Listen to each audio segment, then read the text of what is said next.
Good morning, everyone. The first thing I'd like to do before I introduce Jim is to acknowledge that we are on the traditional territories of the extirpated Beothuk people and the Mi'kmaq.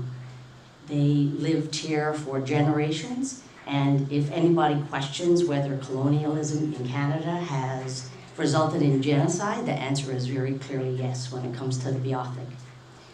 Also, Labrador is the traditional homeland of the Innu and the Inuit, and now we are really quite blessed to have in St. John's all of those peoples living in a very thriving, vibrant community. Now, to introduce Jim.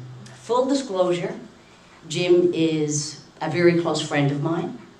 No, I never ever took a course with Jim.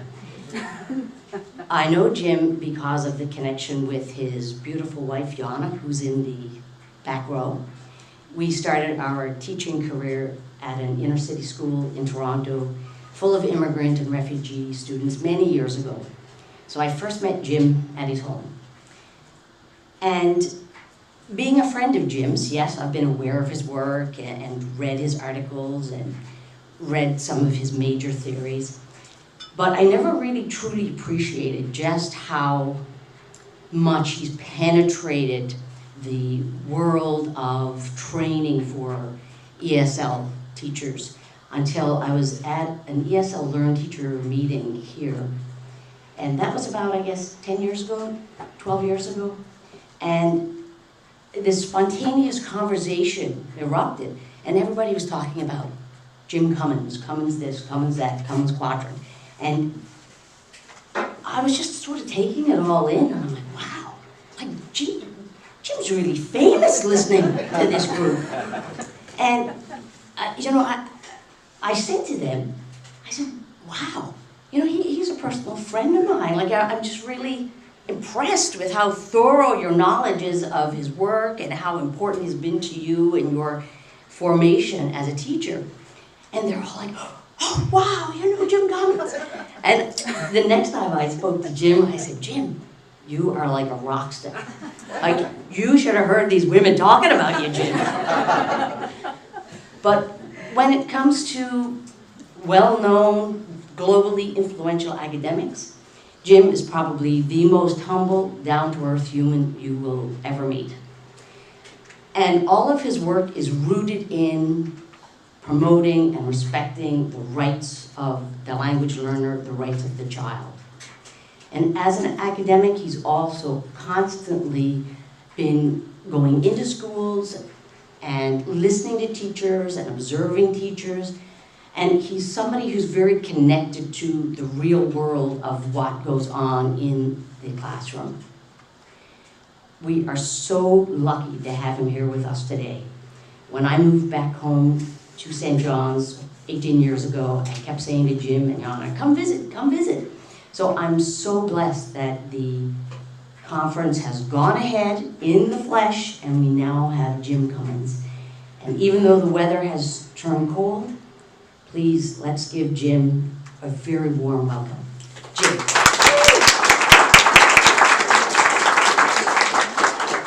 Thank you. I think what is said on the screen there is ironic, smart. We're all dumb when it comes to technology.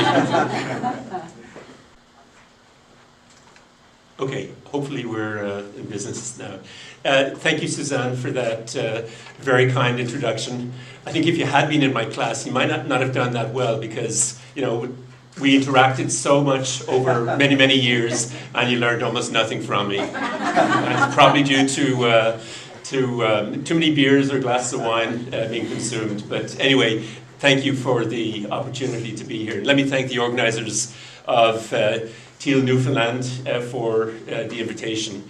I apologize for the Newfoundland TESL on the screen. I'm out of date. I didn't realize the name had been changed, but I fully endorse the move to look at what we're doing is adding additional languages rather than assuming that it's going to be a second language. I'm ashamed to say, but this is the first time I've been in Newfoundland. I've been in Canada for more than 50 years, and I've always wanted to come here, but through my incompetence. I never managed to make it. But I remember the first time, I remember vividly the day when I decided I've got to come to Newfoundland.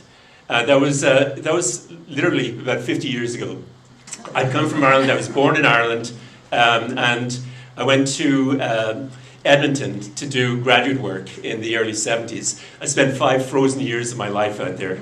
And because in Ireland, as probably most of you know, it very rarely gets below 0 in terms of temperature. So I experienced minus 40 and nearly lost my nose one evening there.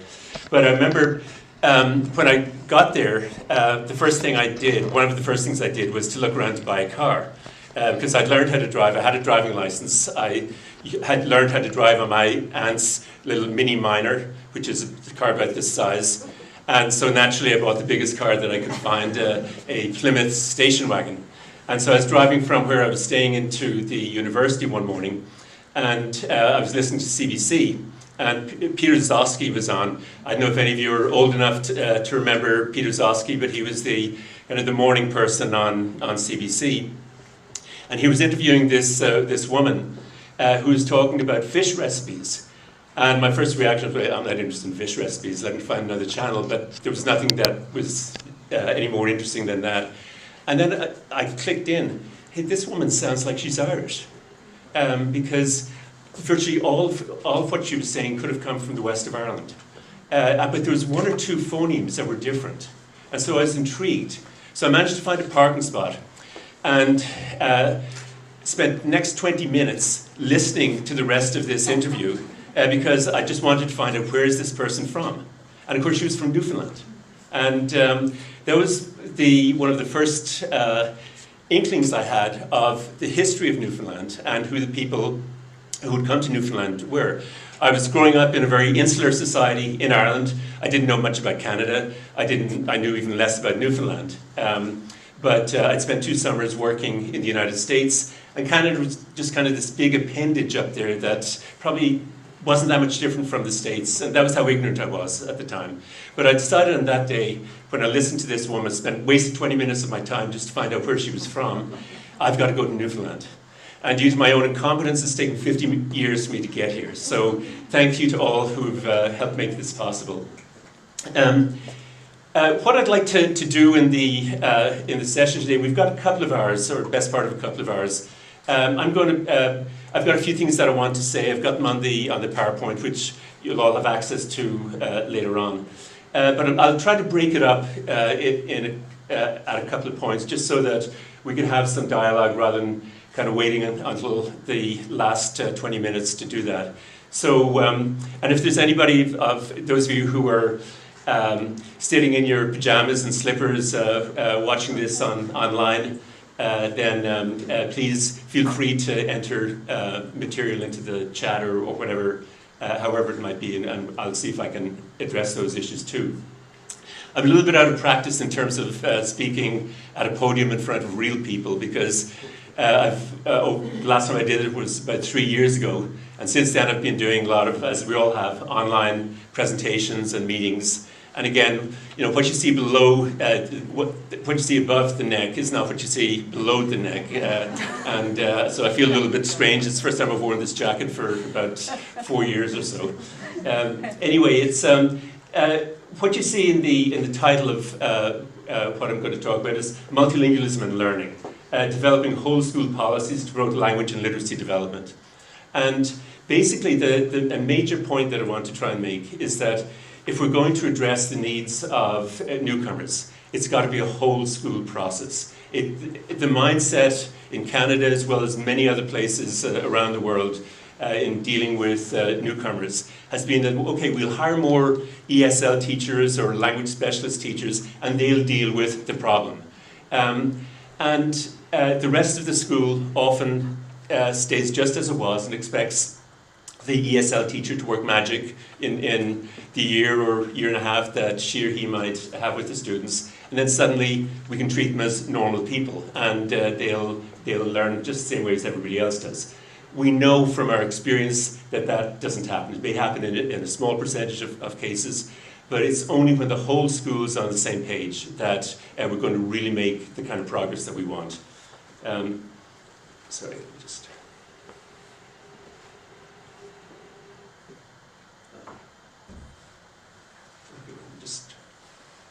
trying to figure out how we...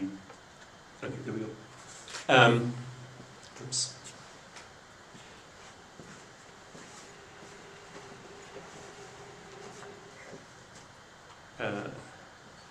Sorry.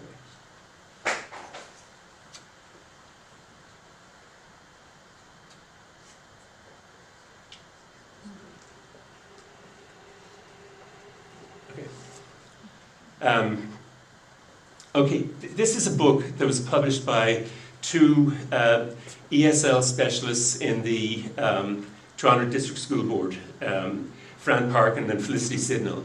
And the title says it all. ESL is everybody's business. And this is a message I'd like everybody to try and internalize and take away, because we'll do far more with our students. We'll achieve much more for them and for us if everybody's on the same page. And if everybody has a basic knowledge of what's the research that's relevant out there and what do we do about that. And so what I'd like to try and do is provide what I hope is an evidence-based framework and very specific instructional strategies as a foundation for creating school-based language policies and or action plans. And so this implies, obviously, that school leaders, school principals, have got to be part of the discussion. And I know in Ontario, in Toronto, that's still not the case in many cases. It's still a mindset, particularly at the secondary level, of ESL teachers will take care of the issues. And it's not easy to convince a teacher who sees his or her role as teaching mathematics or teaching science to also see that they're teaching language. And just because a student may not have fully caught up in terms of their academic English skills, that doesn't mean that they can't learn science, that they can't learn math. And so there's a mindset issue that we need to put on the table for whole school discussions. And part of the reality of that is that there are no off-the-shelf solutions to many of the issues that teachers face in highly diverse schools. So this means that teachers have to be problem solvers and knowledge generators. We've got to create the knowledge through our practice in our schools. And again, this has got to be a collaborative process. So let me just see if this... Sorry.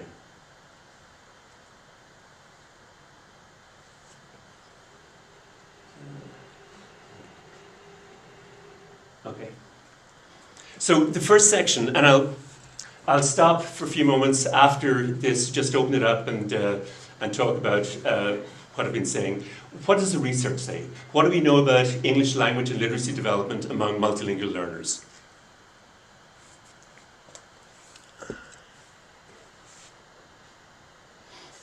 Okay, the first distinction that I think is important for everybody to grasp is that when we're talking about learning English, it's not a unidimensional process. There's a distinction between the kind of English that we use in everyday conversational situations and the kind of English that we want our children to know or to develop in school. We all know this. We know that when we send our 4-year-old kids or 5-year-old kids to school, they may be totally fluent speakers of English. But we expect the school over the next 12 years to expand that knowledge into a much broader range of functions and things that students can do with language. Obviously, learning how to read is part of that, learning how to write is part of that. We know that that doesn't happen in 6 months or a year. Reading skills, writing skills develop over the course of the entire school process. And so when we look at this distinction, the reason that we need to make this is because when we look in the past, there's been the perception that just because a student after grade 1 or grade 2 seems to be speaking English fluently, that they have learned English. So English is not the problem anymore. So when this child is not learning to read as fast as we would want him to learn or want her to learn, then we wonder, does this child have some kind of special education need? Do we need to look more closely at what's going on with this child? And then what has happened in the past is the child gets referred for psychological assessment, and the Wechsler Intelligence Scale for Children or whatever other test is being used is administered.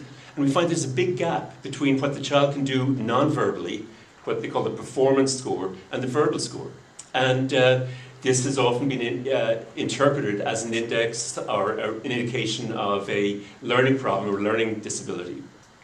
And I'm saying that because this distinction between conversational and academic language proficiency came from an analysis I was able to do back in Alberta when we had a conference. I was working in a centre that was focused on learning disabilities and learning handicaps, and we had a conference for the 2 school boards in Edmonton.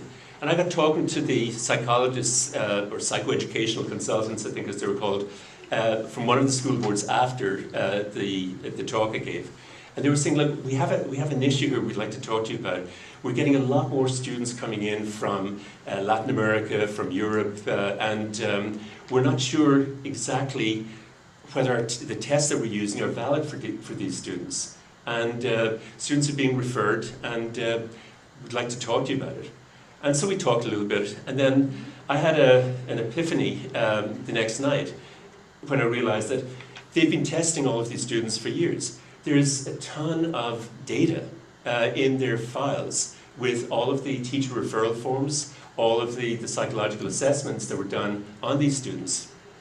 So I went to the head psychologist and talked to her about, essentially, would you let me go and do a fishing expedition and see what's there? Like, you've been collecting these data, and let's see what we can learn from it. And I would, in current times, I would never have got within 1,000 miles of those files. But this was a more naive time, a more innocent time in lots of ways. And they said, that sounds like a great idea. And so I was able to analyze more than 400 teacher referral forms and psychological assessments of students who were learning English as an additional language. And a lot of interesting things came out of it. Number one, there was a big difference in the average scores between students' non-verbal abilities, their performance scores, which were kind of on average in the mid to low 90s, with the mean or the average as 100. But on verbal scores, they were in the 70s, high 70s, low 80s. So there was a big gap there. And then secondly, it was very clear that there was a difference among the psychologists who were doing these tests in terms of to what extent they took account of the fact that there may be language differences operating here. In some cases, the teacher in the referral form didn't even mention any ESL issue because the student seemed like he or she was fluent in English. And you'd see entrances in the psychologist's notes. Called up Mrs. Rodriguez to give her some information about her child's psychological assessment. Turns out Mrs. Rodriguez doesn't speak any English. And so English is probably the child's second language, and so this may have something to do with the results, but it wasn't taken into account at all. And so what this indicated was that children, particularly younger children, can very quickly pick up the phonology of the language they're hearing around them. They can pick up the basic vocabulary, the basic lingo that's used on the playground, and they may sound like native-speaking English speakers. But that doesn't mean that they've caught up in all aspects that are tested academically or being taught academically. And so teachers were seeing that these children were not making the kind of progress that they would expect, and then immediately thought, well, this child may have a learning issue, let's check that out. And then the psychologists varied in their sensitivity to this as a possible issue because, again, there was no research on any of this at this point. They knew nothing much about bilingual development, second language development. And so this distinction came from that classroom and school reality. And so when we're talking about conversational fluency, we're talking about the ability to carry on a conversation in familiar face-to-face situations. And we know in face-to-face situations, there's all kinds of ways in which the meaning gets communicated in addition to the language itself. There's facial expressions, there's gestures, eye contact, there's the immediate situation that we can point to. So the language, that's how we all learned our language, from picking up meanings in concrete situations and then correlating that with the language being used. And what we're talking about is the kind of language that's developed by the vast majority of native speakers of any language, roughly by the time they come to school at age 4 and 5. They're all fluent native speakers, not they're all, but if they don't have any kind of learning impediment or language impediment, then they're native speakers of their language. But we're talking about only a thin sliver of the language. We're talking about the use of high-frequency words and relatively simple, straightforward grammatical constructions.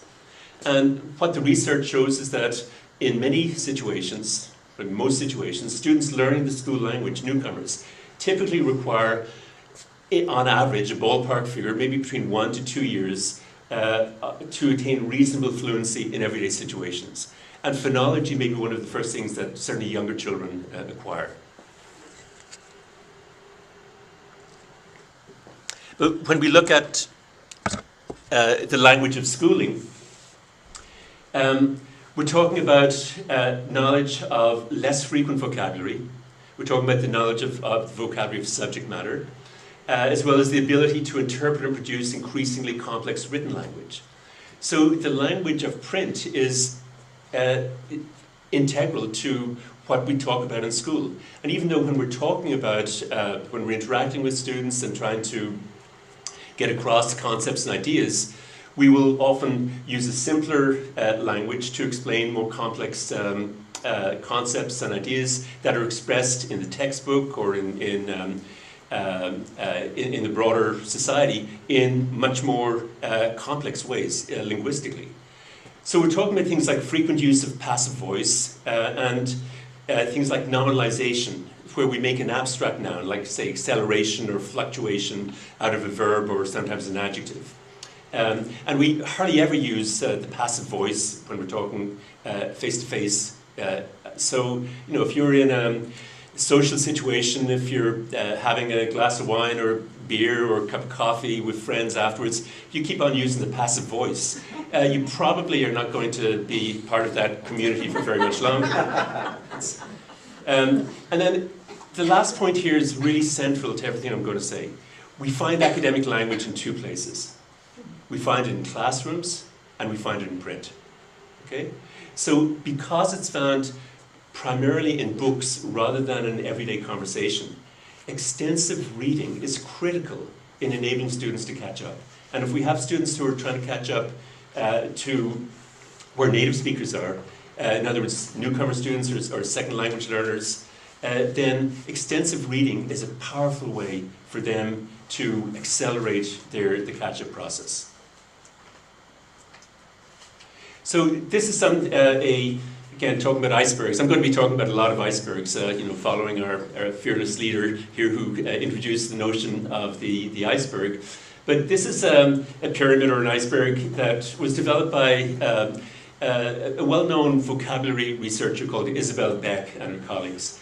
And other people have different variations of this, but they're all basically the same kind of thing, where they divide vocabulary knowledge into 3 tiers. The bottom tier is what I'm calling conversational fluency. We're talking about high-frequency words used in everyday conversations. The second tier is general academic vocabulary that is found in academic texts and found right across the curriculum. So we might have a word like investigate, which we're going to find in science, we're going to find probably in math, we're going to find in other areas too. And so these words are really important because they're high utility words. We find them across the curriculum. And then the third tier are more technical words that we find in specific subject areas. So you're not likely to find a word like molecule in a social studies text, unless somebody is trying to be really insulting. You know, and you're not likely to find democracy in a science text. Maybe you would, but not the same way. So the words are kind of specific to particular subject areas. Let me give you an example of this. I pulled these out a number of years ago from a social studies text. It was a text in the United States. It was for high school or grade 5 students, and it was a unit on the American Revolution. So these are 11-year-old children, and they were expected to learn these words that they would never have come across before, like amend. How often have any of us used words like amend, except to our teenage children, amend your ways, young man, or else. But induced, inference, skirmish. These are words that, if you look at them for a moment, they all come from a particular source. They all come, virtually all of them, come from Latin and Greek sources. And one of the really interesting things about the nature of the English language is that it's a hybrid language. The words that we use in everyday conversation come primarily from Anglo-Saxon sources. And this is because the people who lived in what's now England, roughly between the 5th century and the 11th century, were the northern European tribes, the Angles and the Saxons, who migrated there. In 1066, William the Conqueror decided he liked the way England was, or what became England was, and the Normans invaded from Norman France. And naturally they brought their language with them, which was a variety of Old French, based heavily on Latin and to a lesser extent Greek. And over the next 5 centuries or so, the two languages merged to give us what we now call English. But they didn't merge evenly across all domains and functions of the language. The language of the everyday people, the peasants, most of whom were not educated, most of whom were not literate, remained the language of the Angles and Saxons, the Anglo-Saxon language. And typically these words are one-syllable or sometimes two-syllable words when two one-syllable words are put together. So they're relatively short words, they're high-frequency words, they're the words of everyday conversation. But the words that the vocabulary and grammatical constructions that the Normans brought in became the language of high-status functions in the society. The Normans were the ruling class. So they controlled the courts. It was their children who became educated. So the language of education tended to be Latin or based on Latin. Latin was obviously the language of the church up to that point. So high-status functions in the society, and those associated with literacy, remained very much infused with Latin and Greek-based vocabulary. And that, incredibly, that's still the case today. Like, that distinction has maintained itself. And that has huge implications for how we teach language. Because a lot of the Latin and Greek-based words follow particular patterns. If you look, just skim through some of these, you'll see a word like consultation, where you've got a verb, consult. You've got a particular suffix, the tion suffix. Often there'll be a prefix, like the word predict. Prefix meaning before. So you've got patterns in here that students need to know about. And a lot of these words have the roots appear in multiple words in ways that is not necessarily the case with the Anglo-Saxon vocabulary. So we can talk a little bit more about that later. But when we look at the research that is relevant to what we're talking about, I mentioned the findings from the psychological assessment study where I went on that fishing expedition and some interesting things came out. When I moved to Toronto from Edmonton in 1979, and one of the things I was able to do was reanalyze data from the Toronto Board of Education, where they had done a survey of 25% of the students in the school boards, 25% of the students in grades 5, 7, and 9. And in some of their analyses, they broke out children from immigrant backgrounds who were learning English as an additional language. And they didn't really analyze this very carefully, but I was able to go in and play around with the data a little bit and look at the effect of length of residence on students' learning of English. And so what you have here is the PVT stands for Picture Vocabulary Test. Thanks.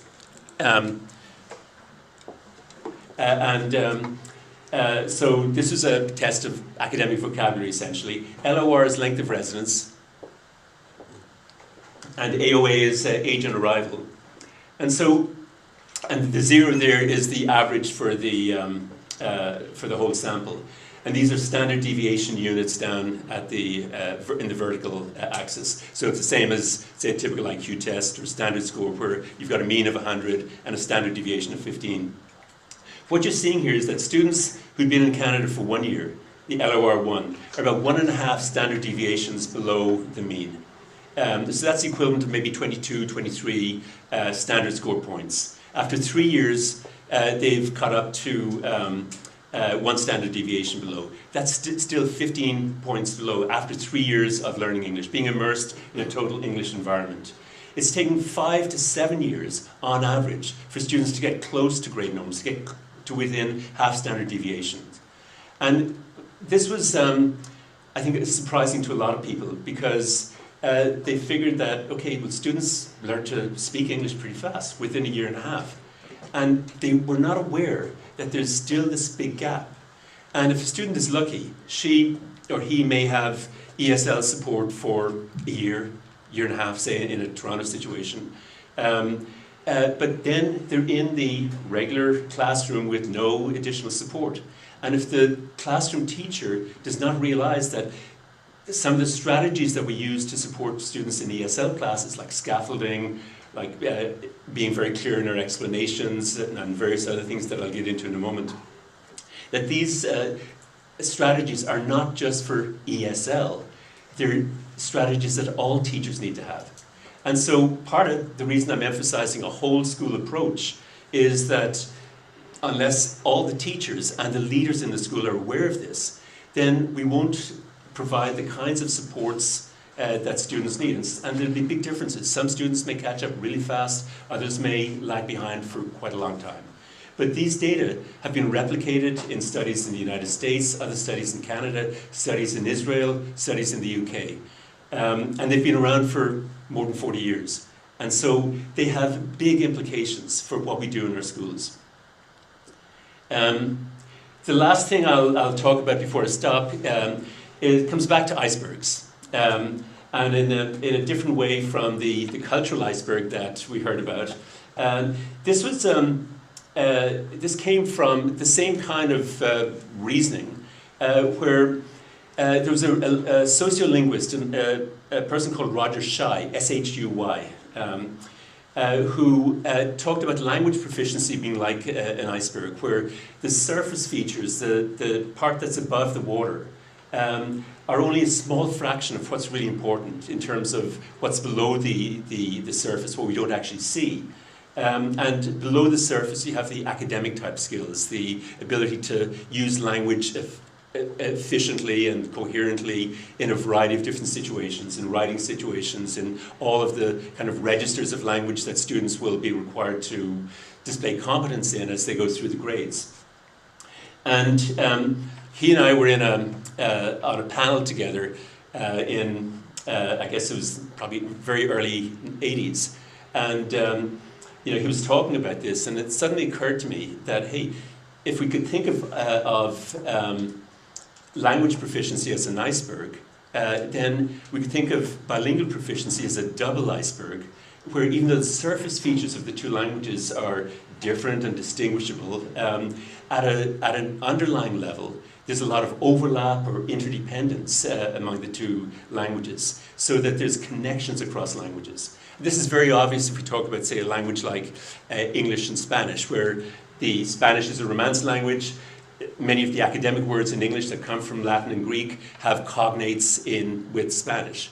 But it's more than that. It's overlap in terms of concepts. For example, if a child comes into a Newfoundland classroom in, let's say, grade 3 or grade 4, and she has learned how to tell the time. She knows how the analog clock works, which is a challenge for teenagers these days.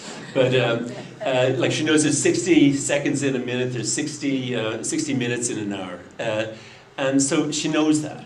She doesn't have to learn that all over again in English. She's got the concept. And so there's overlap and interdependence at a conceptual level. It's really important.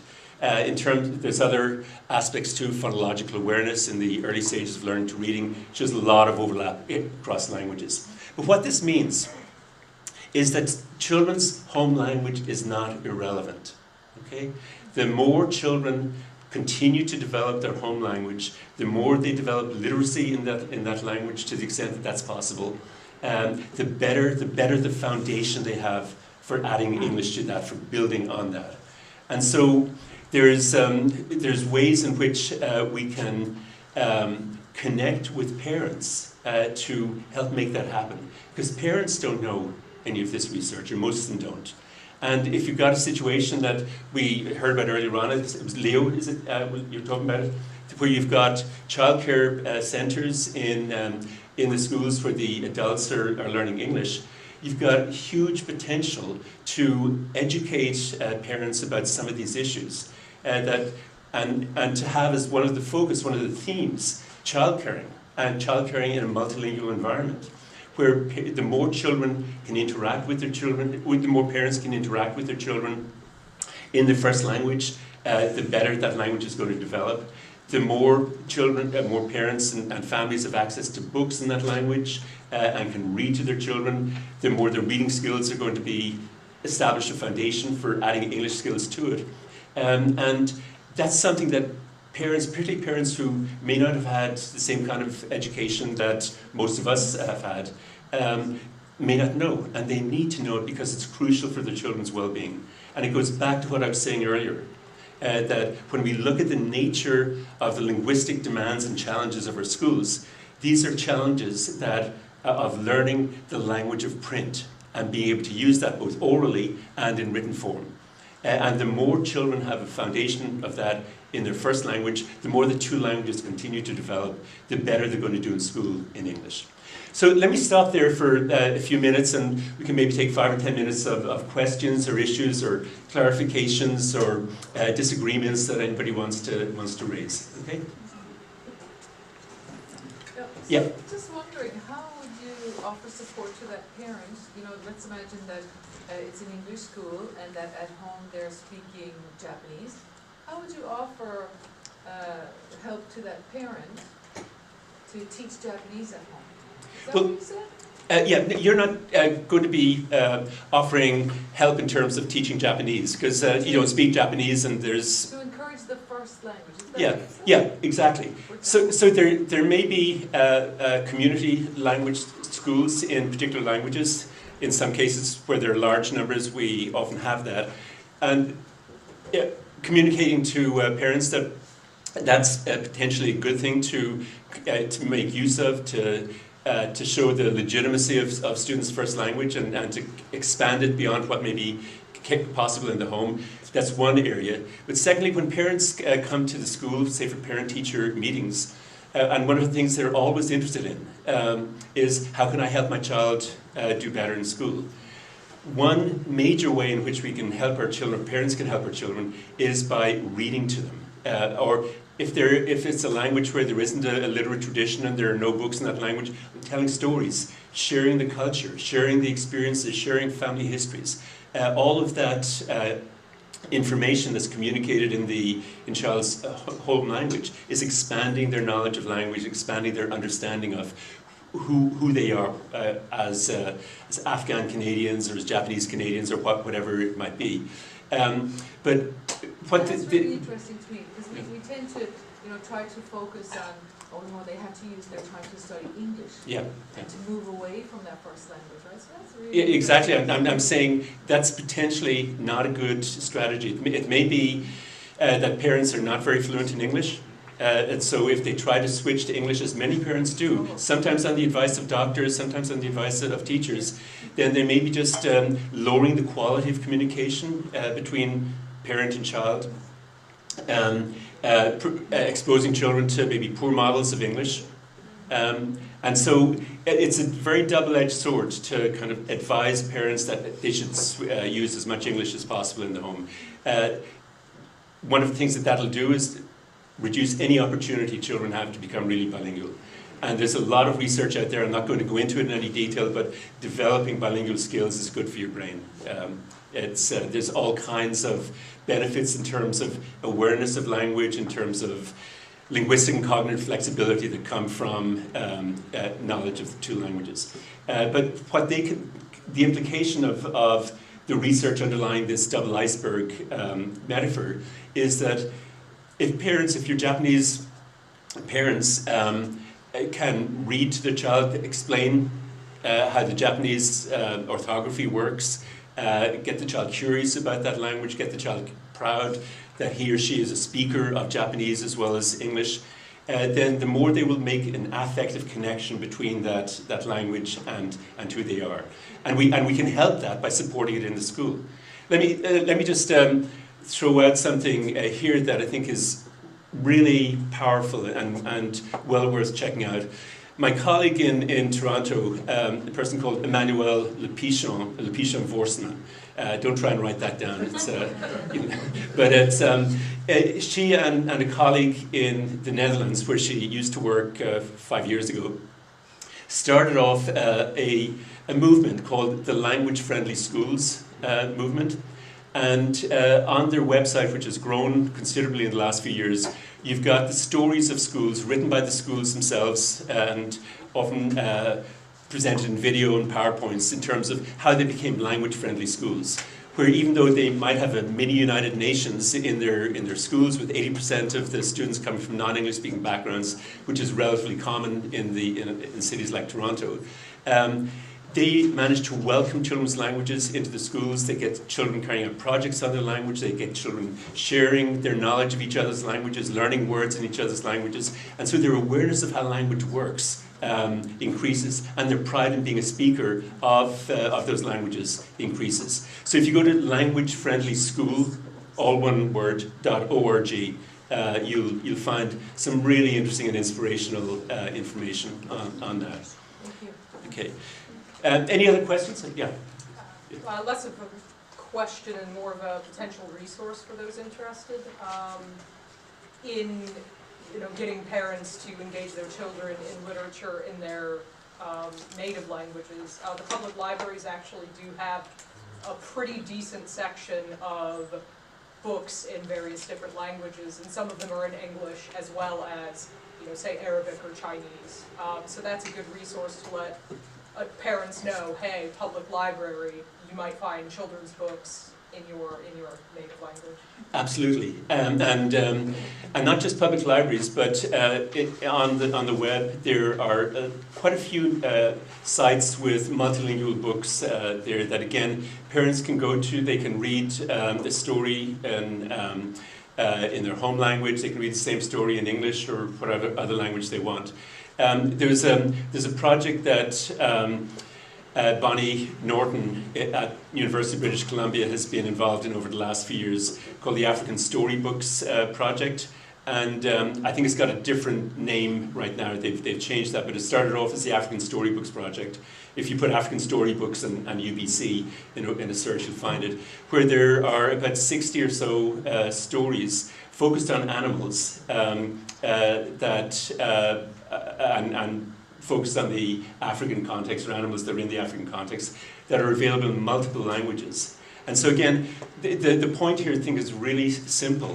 When parents ask us what they can do to help their child interact with your child, and interacting with your child is not necessarily straightforward, because with newcomer parents you might have both parents working, trying to put food on the table. There may be stresses, there may be all kinds of things, but to the extent that parents can do it, that families can do it, increase interaction in the home language, expose children to literacy in that language, help them become proud of being bilingual and multilingual and if the school is reinforcing that, rather than kind of treating the languages that students bring into the school with benign neglect, which is what typically happens, then I think you're going to get a very different orientation among the students to their knowledge of the home language. Rather than being ashamed of it, they will potentially be really proud and be interested. Yeah.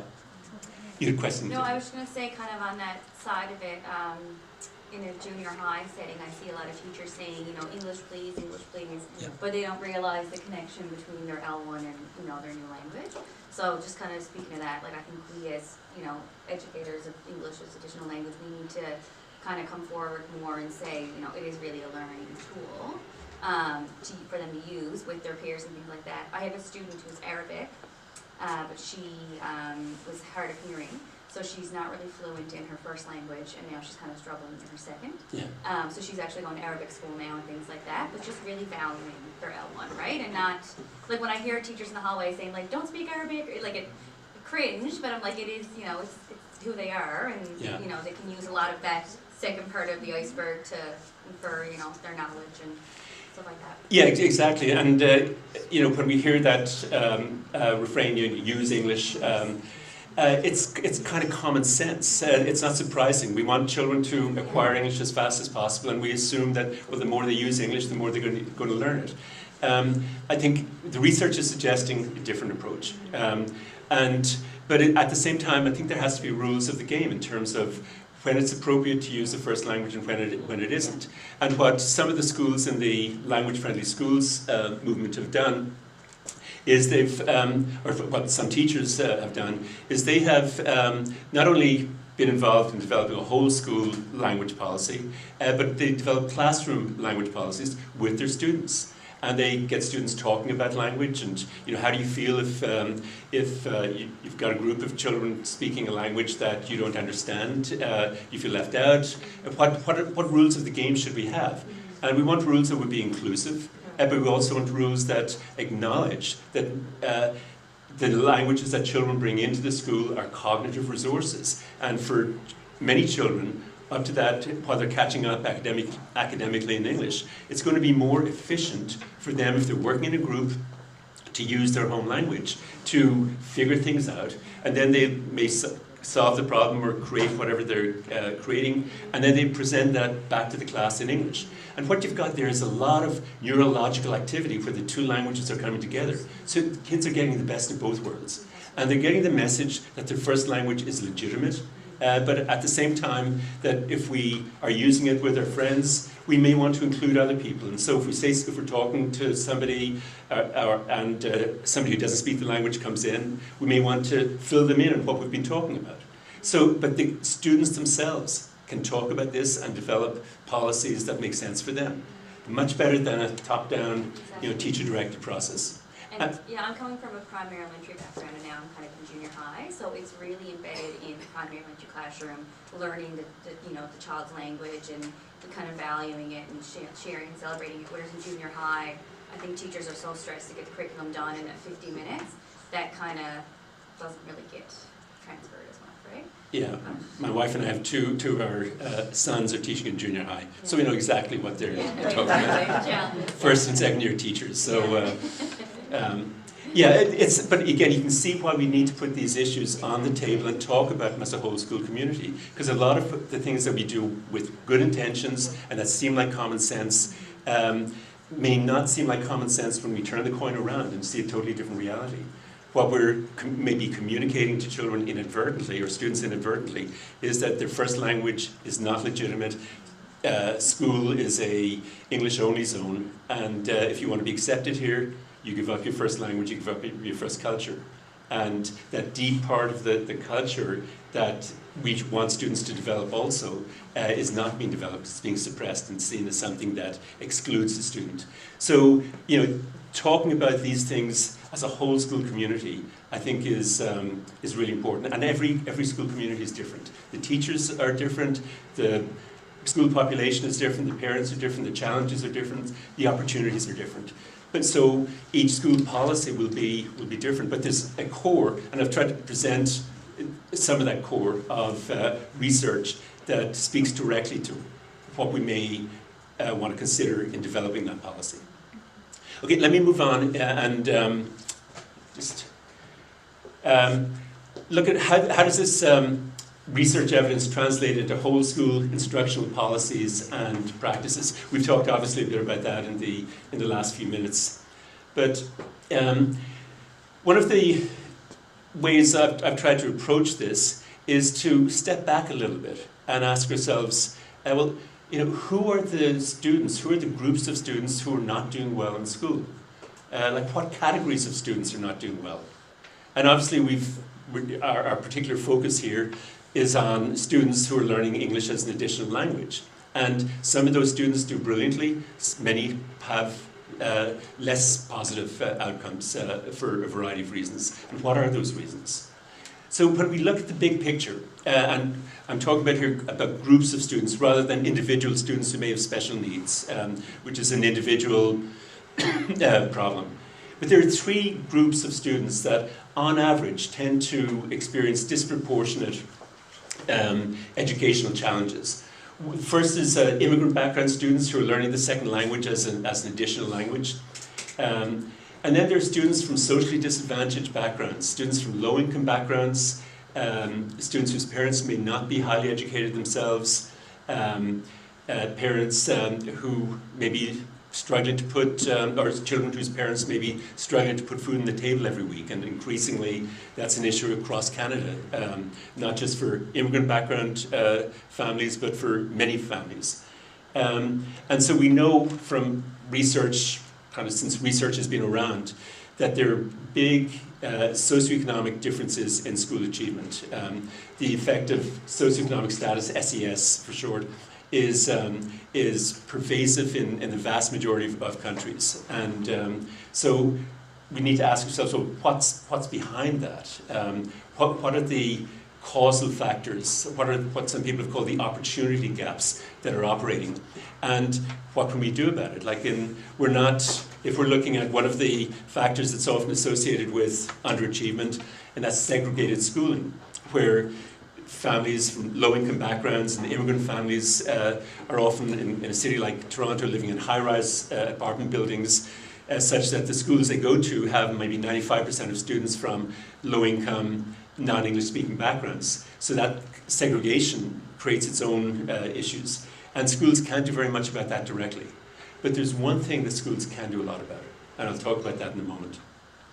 And then the third category of students that don't do well academically on average, and again, I'm talking in broad terms here and obviously overgeneralizing because many students from within these categories will do okay, but on average there's a disproportionate level of underachievement, are students from socially marginalized groups that have been subject to racism and various forms of exclusion from educational and social opportunity, often over generations. And as Suzanne mentioned earlier on, Indigenous students are one category of students across Canada that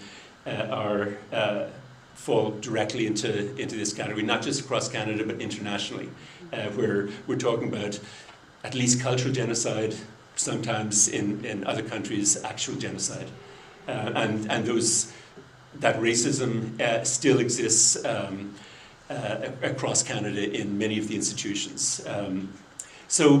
But there are other groups too. If we look at, in the United States, students from African American backgrounds, students from Latino or Latina backgrounds have been subject to various kinds of exclusion, racism over many generations. Roma students in European contexts, again, fall into this category. So again, we need to ask ourselves, what's going on here? Like, what are the factors within each of these three categories that are causal factors that lead to underachievement? And then what can we do about it? And so that's where I want to go with this. Don't try and read this, you'll strain your eyes. But this is an attempt to kind of put all of this into one chart so that we see it together. And the point that I want to make here is that as ESL teachers or as policymakers in the province, we define the issue as we're getting a lot more newcomer students who don't speak English. We need to provide ESL support. And so we add more itinerant ESL teachers. And that's obviously to the good. But if we only focus on this linguistically diverse column here, we're often missing out on what we can do and need to do to address issues related to poverty and issues related to discrimination. And so we need to put the three together. And when we talk about whole school language policies, if we put the three together, we're going to get much further. Because the reality is that students who fall into all three of these categories are the ones who experience the most serious challenges.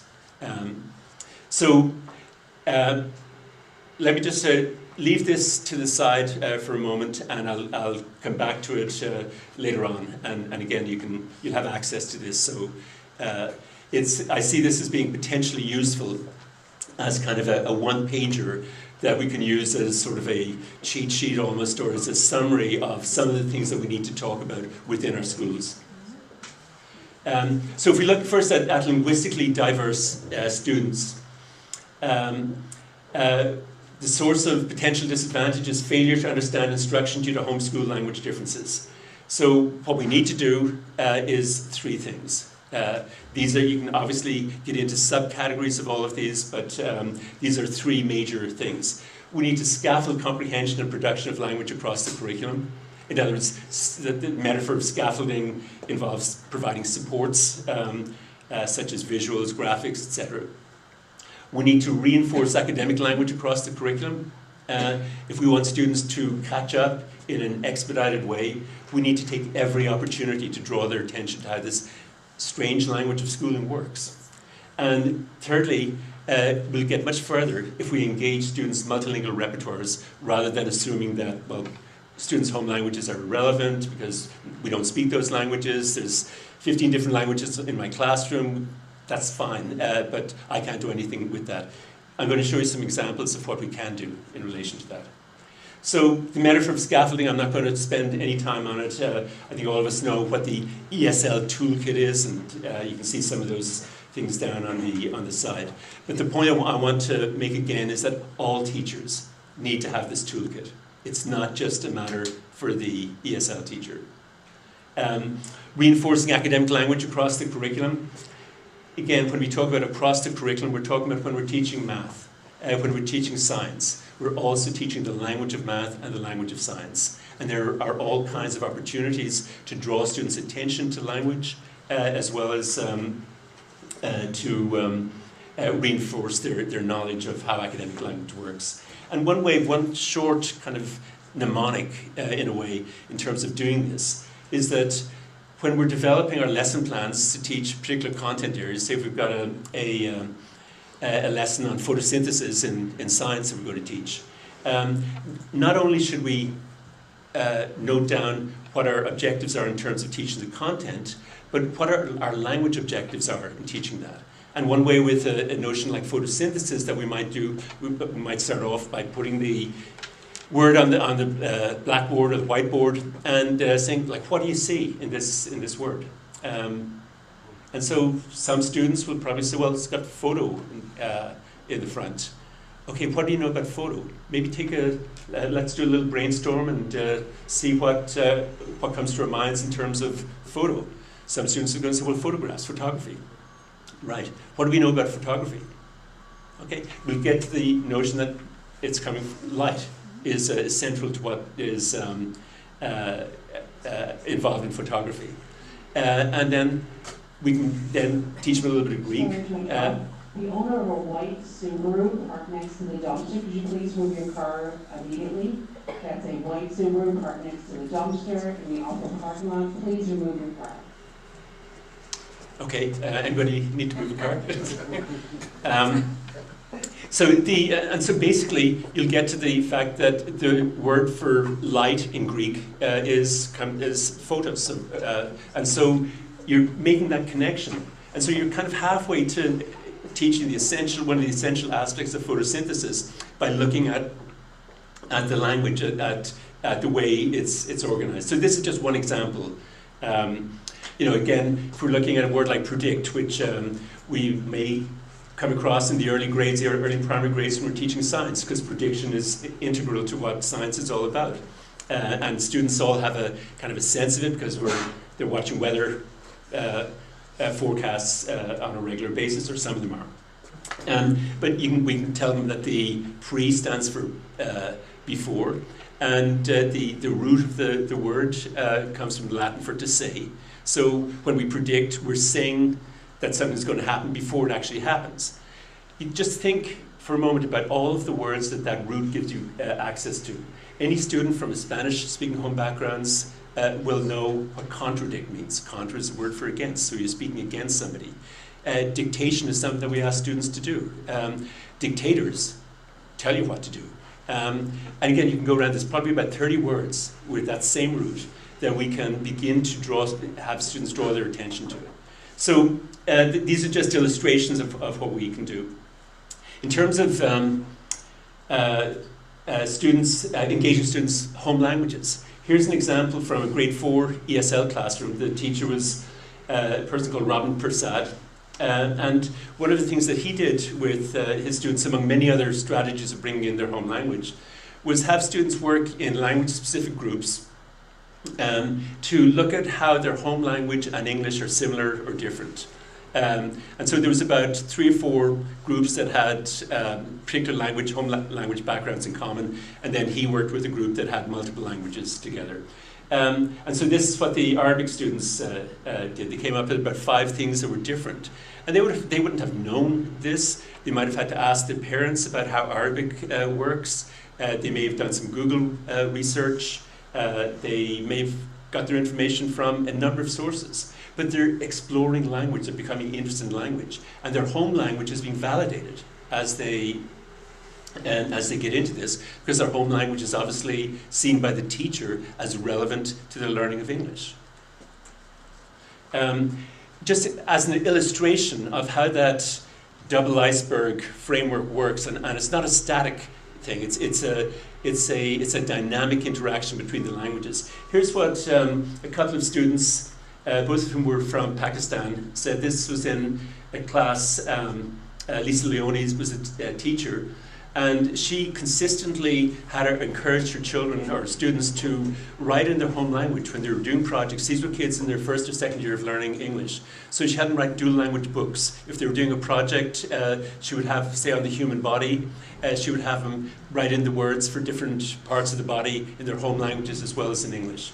But here's what Amina said in terms of how the 2 languages interact in her brain. She says, when I'm allowed to use my first language in class, it helps me with my writing and reading of English. Because if I translation in English to Urdu, then Urdu give me help for English language. I also think better and write more in English when I use Urdu, because I can see in Urdu what I want to say in English. Okay, so you can see the 2 languages are bumping off each other and interacting in her brain. And she's using her knowledge of Urdu to connect up with English. And here is something very similar. And these were written responses that they did, which is why the spelling is the original spelling. She says, when I'm allowed to use Urdu in class, it helps me, because when I write in Urdu, and then I look at Urdu words, and English comes in my mind. So it helps me a lot. When I write in English, Urdu comes in my mind. When I read in English, I say it in Urdu in my mind. When I read in Urdu, I feel very comfortable because I can understand it. So again, the first language is not irrelevant. It's happening inside children's heads. And if we open up that space for children and validate it, it's going to work much more effectively, like it is with these students. Here's an example of a dual language text that, again, this is in Lisa Leone's grade 6 class. It was an ESL class, but Lisa was adamant that she was going to address all of the grade expectations for regular grade 6. The fact that students were in their first or second year of learning English didn't mean that they shouldn't be doing the same kind of writing that native English speakers were doing in grade 6. And so, obviously, with students who were in their early stages of learning English, if she were to ask them to write a short story in English, she might get 1 or 2 painful paragraphs or sentences out of them. But she encouraged them to write in their first language. And then she found ways of getting from that first language to English. Tomer was a student who came from Israel, and he'd grown up in an agricultural context in Israel. He knew a lot about horses and farms and things. And he wrote a story called Tom Goes to Kentucky. So this was a grade 6 class, so he was about 12 years old. And by Kentucky, it was the Kentucky Derby, was what he was talking about. So he wrote it in Hebrew, and there was a teacher in the school who knew enough Hebrew to help him translate it from Hebrew into English, and they worked on that together. And if you'd given Tomer the English version of his story before he had written it, he would not have been able to understand it. But after he had written it, he was able to understand it. Now that sounds paradoxical, but that's exactly what happened. So Tomer was and is, I think, a very insightful young person. One of the things he said is, I think using your first language is so helpful, because when you don't understand something after you've just come here, it's like beginning as a baby. You don't know English, and you need to learn it all from the beginning. But if you already have it in another language, then it's easier. You can translate it, and you can do it in your language too, and then it's easier to understand the second language. Again, what he's saying here is very much what that double iceberg is trying to say. Like if we've already got the ideas in our first language, for example, if you know how paragraphs work in writing, we don't have to relearn that all over in English. He goes on to say, the first time I couldn't understand what his teacher Lisa was saying, except the word Hebrew. But I think it's very smart that she said for us to do it in our language, because we can't just sit in our hands doing nothing. And again, you know, even after students come out of ESL support, many of them may be sitting on their hands doing nothing because the instruction's going over their heads, because the teacher doesn't realize that there's a big gap there still. If you look at what the kinds of instruction strategies that this kind of dual language book writing entails, like if we look at what's happening instructionally. So teachers are connecting curriculum to students' lives. Students are writing about what they know, what they're interested in. It's scaffolding access to the curriculum and comprehension of academic language. Again, because the knowledge, the words, the concepts that they have in their first language, they're learning in English as a result of the translation process. They're expanding students' awareness of how academic language works.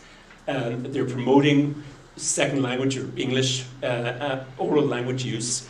The student is talking about what, in this case, he is trying to say with the teachers who are supporting him. So there's what he can say in Hebrew, he's learning how to say in English.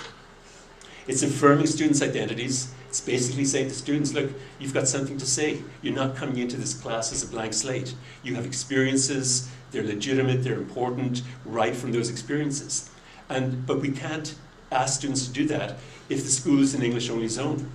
And so we've got to challenge that implicit assumption in many schools. So it's affirming students' identities, it's acknowledging students' multilingual talents, it's promoting parental involvement and pride in students' accomplishments. Because parents, even if they don't speak much English, they can read the Afghan or the Japanese or the Hebrew version of what's written. So this kind of strategy can go a long way. I'm going to just divert a little bit in terms of writing in general. Writing is incredibly powerful in developing academic language, but it does more than that. Writing is a way of finding out who we are. It's a way of solving problems. And if we can get students from a very early stage into a process where they see writing not as a chore, but as something that is enjoyable, something that they can share with others, something where they can express their identity and get their ideas reinforced, then I think that's those students are well on their way to academic success. And I'm going to borrow an anecdote that Steve Krashen included in one of his books. And let me just lubricate first. I don't know if any of you are old enough to remember Ann Landers. Anybody remember Ann Landers? Ann Landers was probably the first and most famous, I think what's called an agony aunt. You know, the people on newspapers or websites right now where you write in with a problem and they tell you, you know, what you should do in terms of relationships or whatever. Anyway, Ann Landers was very famous as the one who kind of put this process on the map. And this is from Steve Krashen's book, The Power of Reading. But she said, this is a letter from a young woman. She says, "Dear Anne, I'm a 26-year-old woman and feel like a fool asking you this question, but should I marry the guy or not? Jerry is 30, but sometimes he acts like 14. Jerry is a salesman and makes good money, but has lost his wallet 3 times since I've known him, and I've had to help him meet the payments on his car. The thing that bothers me most, I think, is that I have the feeling he doesn't trust me. After every date, he telephones. He says it's to say an extra good night. But I'm sure he's checking to see if I've had a date with someone else. One night I was in the shower and I didn't hear the phone. He came over and sat on the porch all night. I found him asleep on the swing when I went to get the paper the next morning at 6:30 a.m. I had a hard time convincing him I'd been in the house the whole time. Now, on the plus side, Jerry is very good looking and appeals to me physically. Well, that does it. I've been sitting here with this pen in my hand for 15 minutes trying to think of something else good to say about him, and nothing comes to mind. Don't bother to answer this. You've helped me more than you will ever know. Okay, I think it's an amusing real-life reality, but it illustrates the point that Steve's trying to make, is that writing is a process of problem solving. It's also a process of identity expression, identity affirmation, the kind of affirmation that students like Tomer and Hira and Amina got times is huge. And it's very different from the messages that students who are learning the school language often get. Okay. Can somebody tell me how we're doing for time? Still, Jim, we're going to take a quick 10-minute break. Okay. And then we'll be back to you and questions. Sounds good. Okay, 10 minutes break.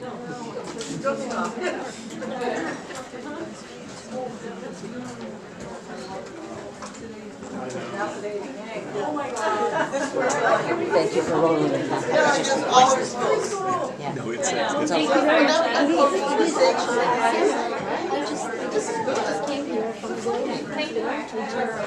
master. And then I decided that I wanted to go and study English. So I started with 4-year master of English, which was mostly Shakespeare and their stuff. But then when I started doing that education, I started to do a science education. But then somehow I had some years that changed my life. And I started to work like science.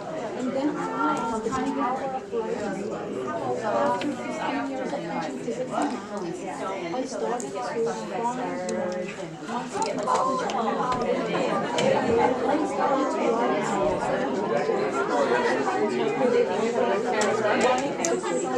no, that one actually is not running anymore.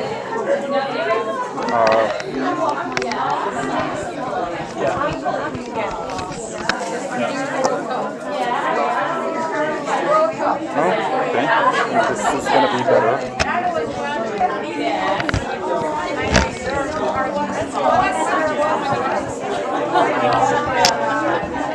Now we can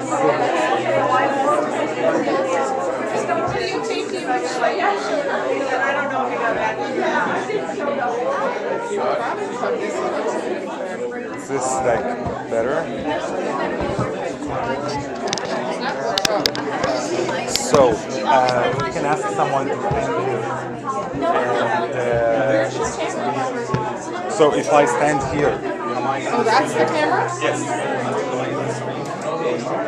Nope.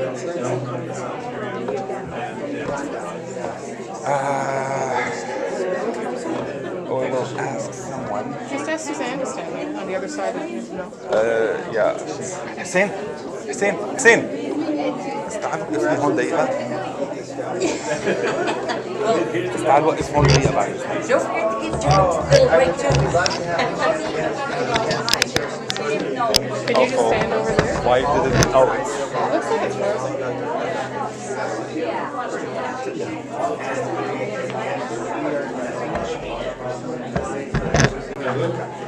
So he's not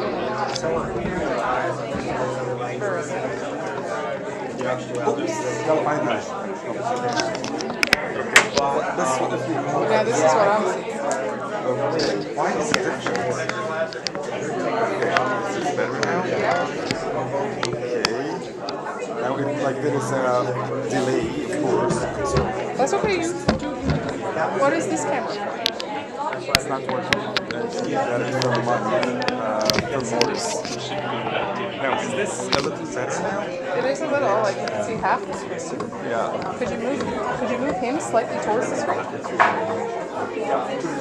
Here, let me hold that. A little bit further, maybe?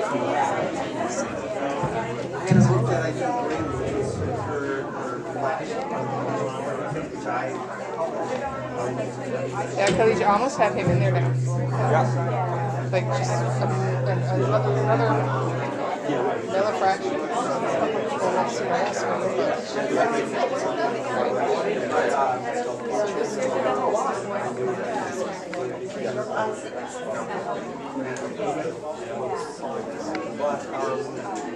I was wondering if it's better.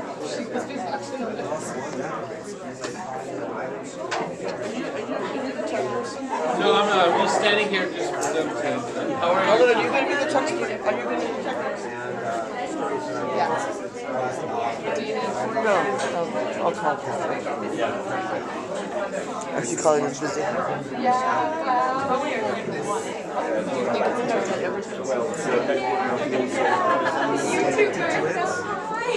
So I just mean the project.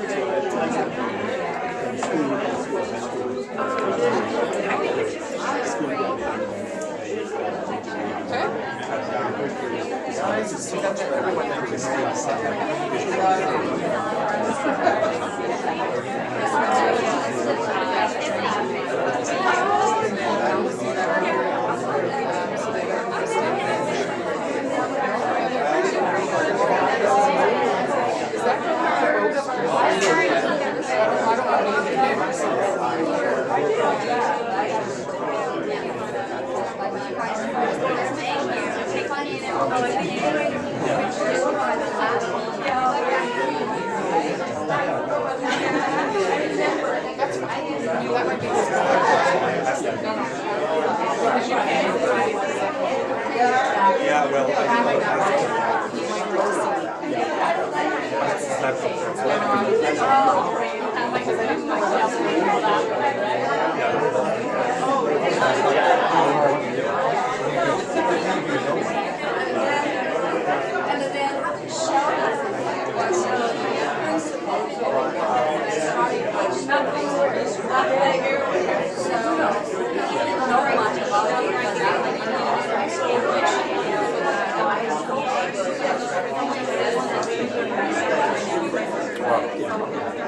they just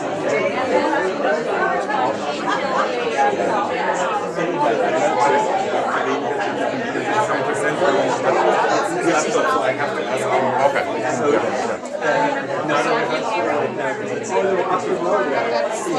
Maybe just pull this back a tiny bit. But this is frozen for me. Again. Oh, wait. That was too late. That was too late.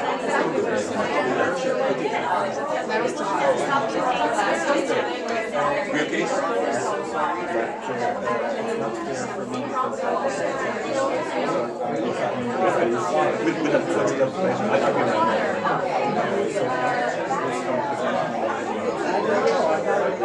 Yeah, no, I don't think that he hasn't probably noticed I was playing around with it because that things that he goes much differently from the normal way.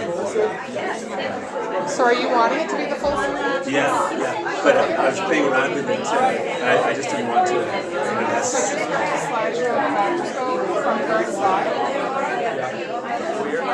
Just click that. And that should So can we bring out your air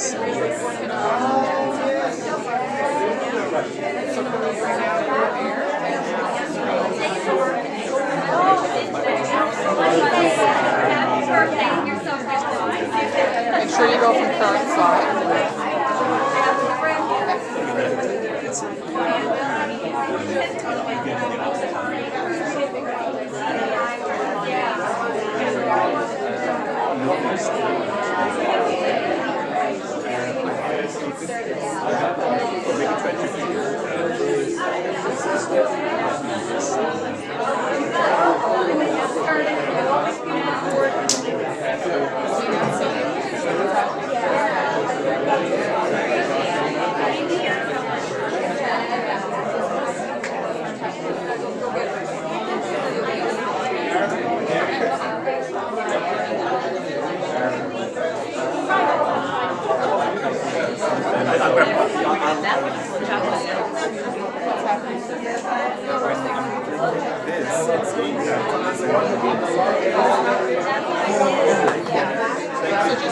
Just take the arrow.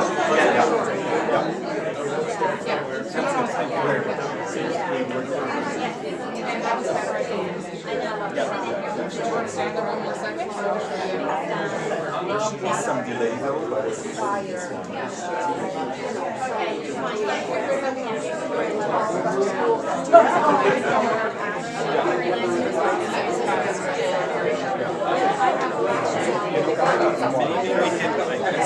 maybe it will only be like part of him, so we will just move it like this.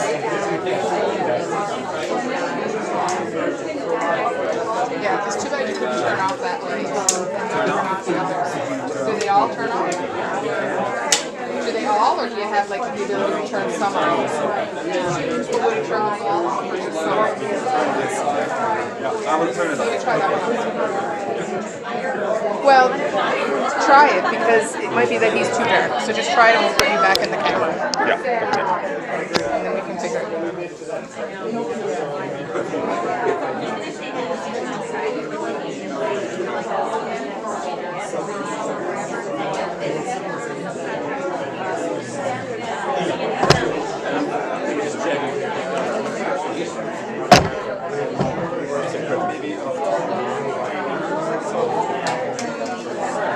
Yeah, sure, whatever. My daughter will like so much. Of course.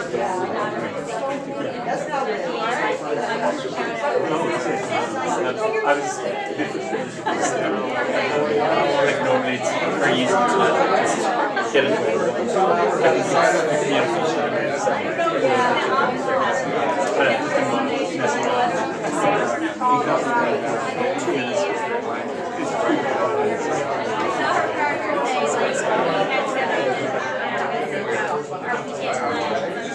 Wait, I'm going to shift this a tiny bit.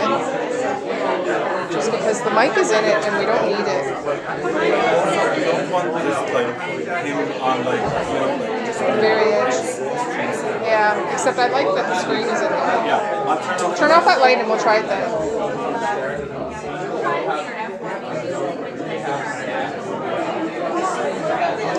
Hi. No, I'm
actually on my screen.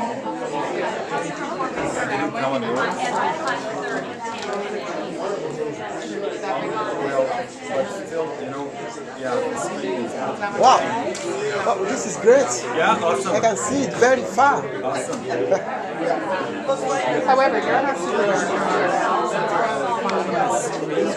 I think we will turn on Back on.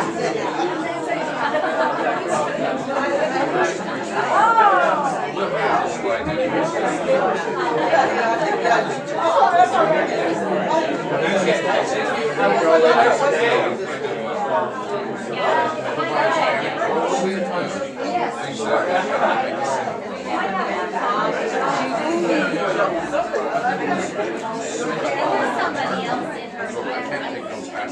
Okay, so people, come back.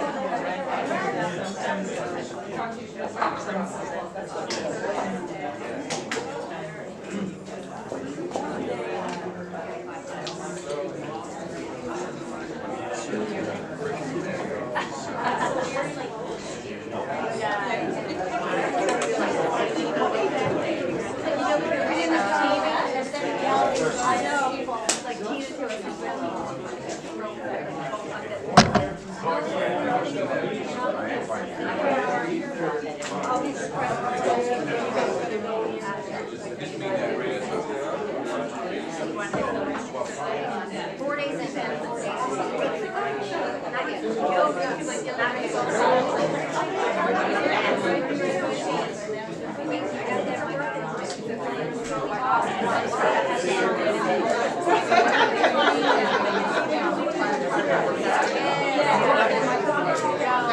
Then, like, I'm afraid he will block. I don't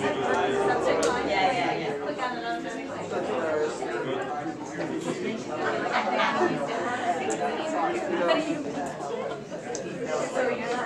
are we ready?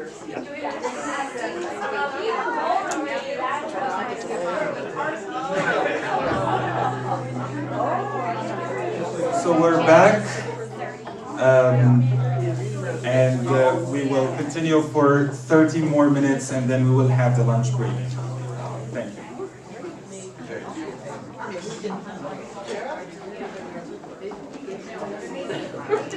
Okay, we've managed to resolve some of the communication difficulties between my computer and the screen, and so thanks to Khalid for doing that. It looks like we're getting a bit of an echo here.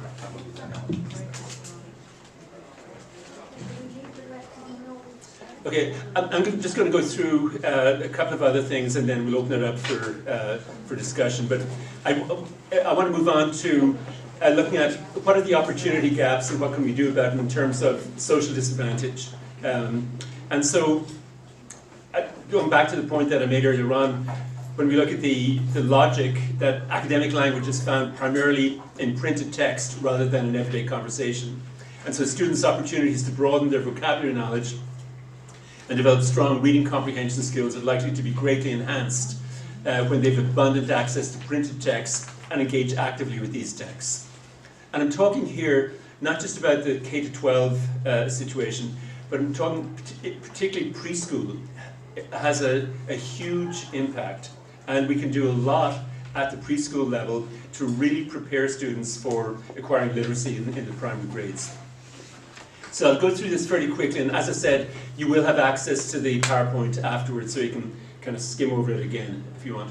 So one of the people involved with research on literacy engagement, and somebody who's done a huge amount of research in this, is a cognitive psychologist from the University of Baltimore called John Guthrie. And by literacy engagement, he's talking about three things. And I'm using my own terminology here, but we're talking about the amount and range of reading and writing. We're talking about use of effective strategies for deep understanding of text, and positive affect and identity investment in reading and writing. So it's more than just the extent to which we're reading and writing. It's kind of some things that are less visible, like the extent to which students see themselves as readers, the extent to which they want to read, and as I said, invest their identities in reading and writing. And what he says at the bottom there is, I think, very relevant. He says, certainly some initial lessons are valuable for driving a car or typing on a keyboard, but expertise spirals upward with engaged participation.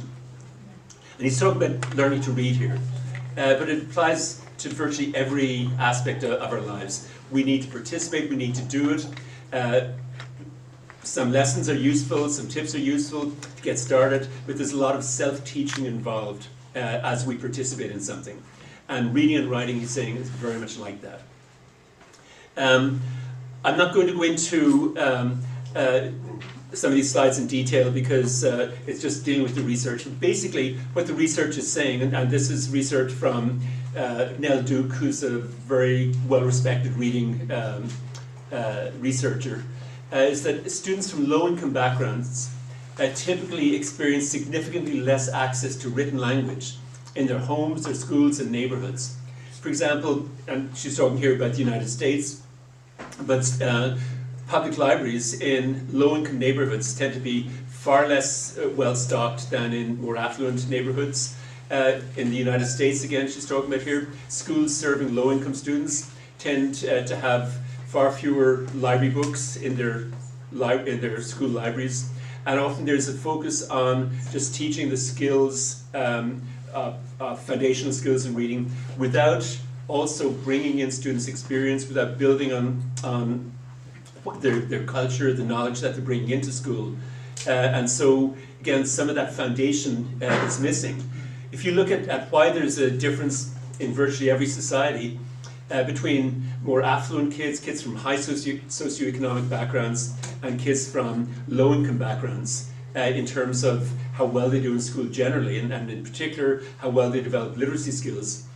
One of the reasons is that kids from more affluent backgrounds have about a 4-year advantage in literacy socialization compared to kids from low income or poverty backgrounds. Some of the reasons for this are very simple. If you're struggling to put food on the table, you don't have money to buy books.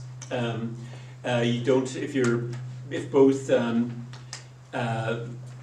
parents are working to, again, put food on the table, you don't have time to go to museums or libraries, etc. And so that difference is there. And what that means is that when students from socially disadvantaged or low income backgrounds come to school, one of the things that we need to do is to start filling that 4-year literacy socialization gap that many of them will have experienced. So that means immersing them in a literacy-rich school environment. So what I'm talking about is when a child comes into kindergarten, first day of kindergarten, one of the things that they should be experiencing is read-alouds from the teacher, where the teacher is using a big book, for example, engaging students in the big book, dramatizing it as she or he reads the story, stopping at various stages to get the kids involved. Okay, I want everybody to close their eyes, and I want you to visualize, to think about what you see in the story, what's happening at this point. This is teaching the reading strategy of visualization, long before students have even got close to learning how to decode. Or, okay, I want to stop. What do you think is going to happen next? The reading strategy of prediction. This is what literacy socialization is all about. And as I said, a lot of kids from more advantaged backgrounds get 4 years of this by their parents reading to them, and that's not typically the case with kids who are less fortunate economically. The research is really clear in terms of the impact of this. I'll just give you one example from the Organization for Economic Cooperation and Development, the OECD. And probably many of you are aware of the PISA studies, the Program for International Student Assessment, that's been going on since about about 2000. And so we've got about 20 years of data related to this. But what they found is that when they're looking at 15-year-olds, there's about a 1/3 overlap between the negative impact of socioeconomic variables and the positive impact of reading engagement. What this means, in principle, is that schools could push back about 1/3 of the negative effects of low socioeconomic status by getting kids actively engaged with reading. This is a huge potential impact. And there's lots of other research that highlights how powerful this is. I've mentioned preschool a few times, and one of the most persuasive studies that I've come across in terms of preschool being really important in general, but in particular preschool being important for literacy development, is a national study that was carried out in New Zealand, where the researchers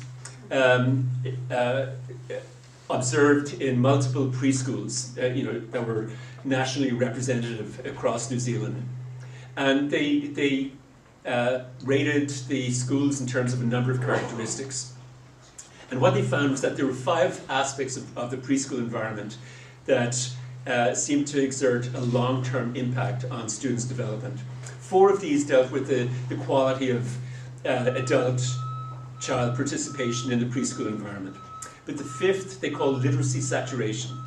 And they found a big difference, a huge difference between children who had come from preschools that had a lot of books at children's eye level, where children were read to on a regular basis, compared to preschools that had minimal focus on literacy or books.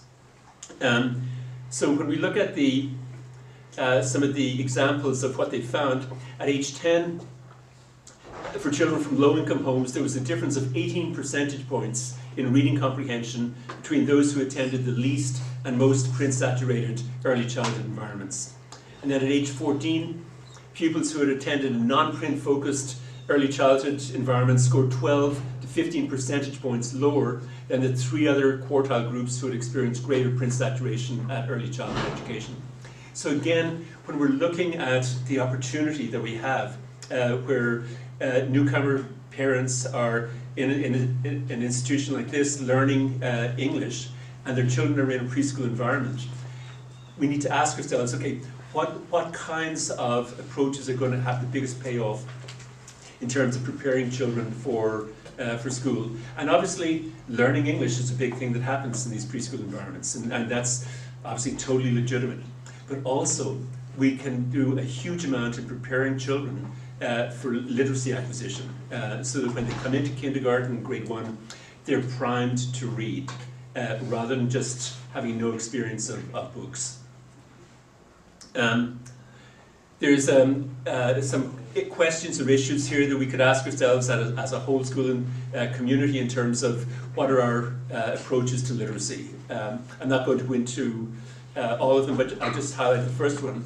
We can ask ourselves, to what extent is our school library stocked with culturally relevant and engaging books that students are encouraged to check out and read at home? One of the schools that I had some contact with over the years in Toronto, the school called Crescenttown School, and they were in an inner city area. The school was right beside some big high-rise buildings that had a lot of newcomer families in them. And there was about 95% of the students came from non-English speaking backgrounds. And so they got a little bit of extra money for being an inner city school. One of the ways they spent this, some of this money was to keep the school library open for 4 days a week after school. So between 3:30 and 6:30, the school library would stay open so that parents, when they picked up their kids, could go directly into the school library. All of the parents who wanted it had library cards, school library cards, so they could check out books. They also had a multilingual collection that they had put together with books in the languages of the community. So a parent could come in and read a book in English to their child, or read a book in the first language, if that language was represented there. And this is exactly what the research is saying we should be doing. And yet, it doesn't happen very often, and it's a powerful, powerful strategy. And so working with families in terms of literacy development and encouraging literacy development in the first language as well as in English is something that pays big dividends. Let me move on to the last category that I spoke about, students from socially marginalized communities.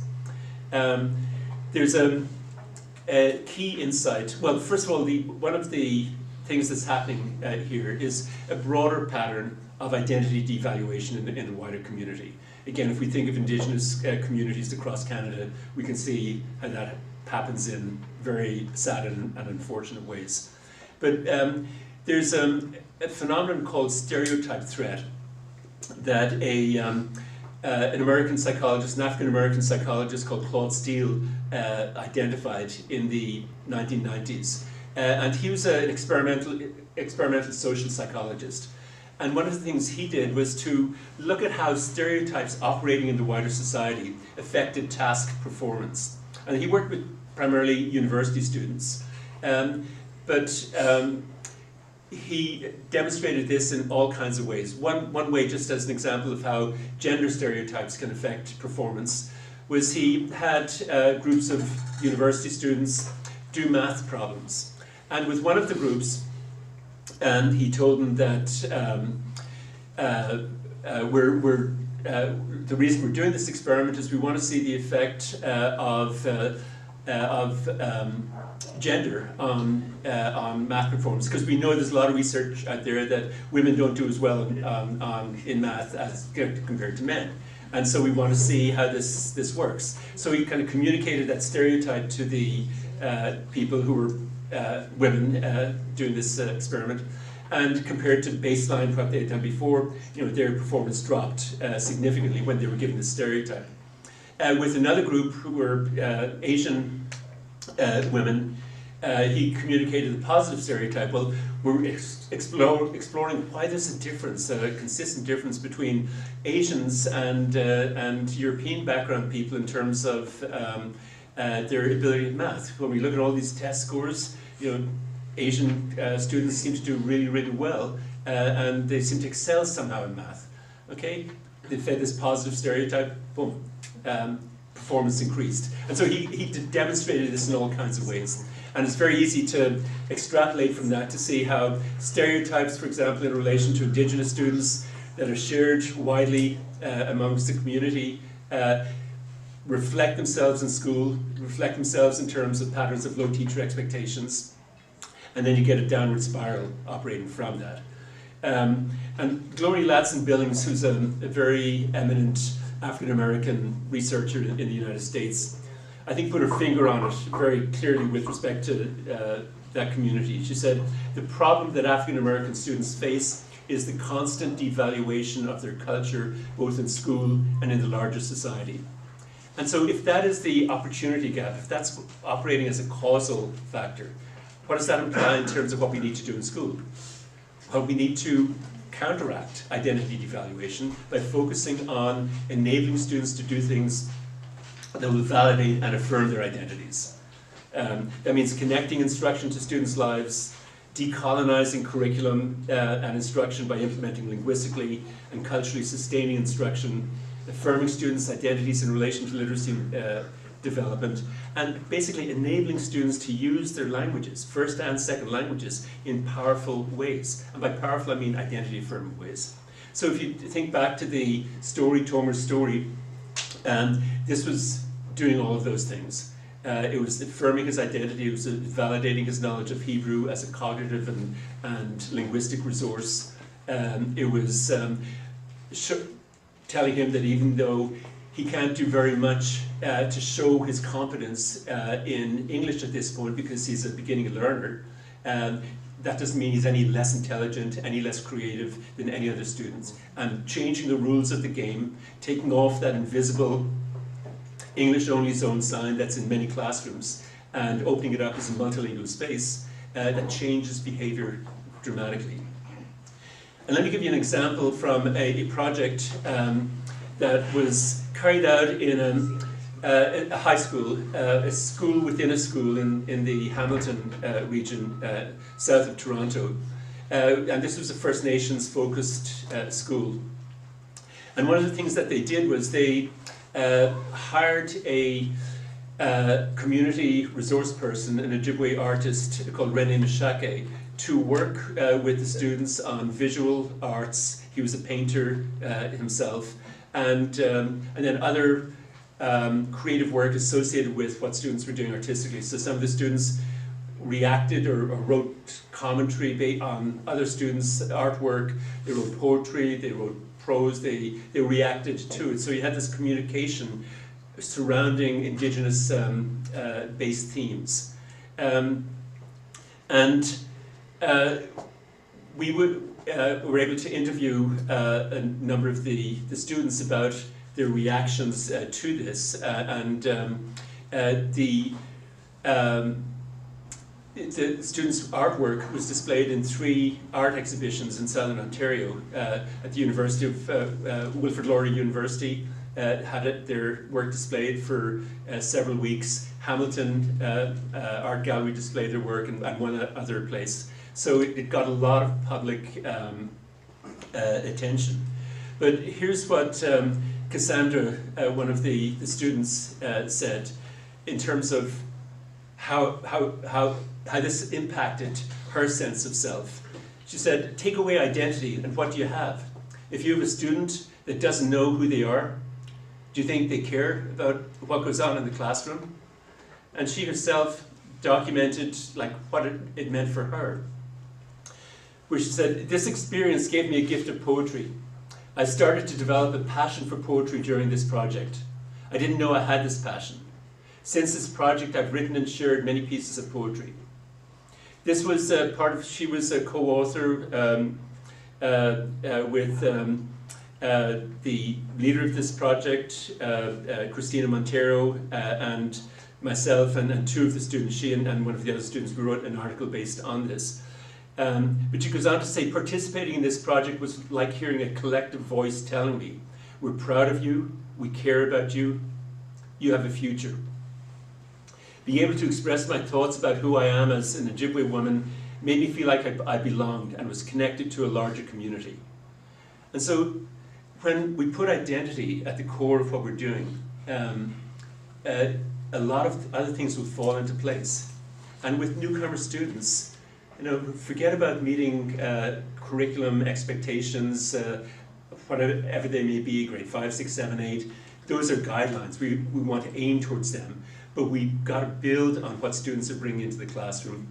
We've got to affirm who they are, what they can do, because if they don't believe that they can succeed, if they don't believe that they're smart, if they don't believe that they have a future, then they're not going to put effort into schooling. And so another example is at grade 5. This again is a highly diverse school, Thornwood Elementary School in the Peel Board of Education, west of Toronto. The teacher was a teacher called Tobin Zikmanis, and it was coming near the end of the year, it was coming into May, and the last unit that he was focusing on was the data management unit, which was part of the grade 5 curriculum. And so rather than use the textbook that had various kinds of activities that students could do that were generic, he thought, okay, we've got a school that's 80% multilingual. Why not use this as a basis for data management? So he brainstormed with his students about what they would like to know about the multilingual character of their school. And so they came up with 3 very simple questions that they would like to know. Then he divided them up into groups, and each group took a different grade level, and they administered this little mini project, mini questionnaire to the students with the help of the classroom teacher. And then they came back and compiled all of the data into Excel type sheets, spreadsheet programs, and churned out all kinds of pie charts, bar graphs, other ways of representing the data. And this is just one example. The language is spoken by students in grade 5. And you can see the range of languages. Tobin talked about how he wasn't able to get his students to go out for recess when they were doing this. They wanted to keep on churning out the data. And so again, when you connect curriculum to students' lives, when you give them challenges to create something new, and this was data, they were carrying out an adult type survey of who we are as a school community. This could have been extended longer if there was more time. It could have been written up as part of a school newsletter. It could have been extended to parents. Parents could have filled out the same little mini questionnaire, and so we get a sense of the broader community. But it highlights just the engagement, the motivation that can come when we take seriously notions of identity affirmation and connect instruction to students' lives. So the last slide I'll show before I stop is something that some schools have used as a starting point for talking about a whole school language policy. And that's to look at who we are as a school community right now. What is the image of the student that we're sketching in our instruction? And if we have a school context where the implicit understanding is that students do not use their languages in the school, or yes, we heard earlier on, we tell students on a regular basis, speak English in the corridors, speak English on the playground, you've got to learn English.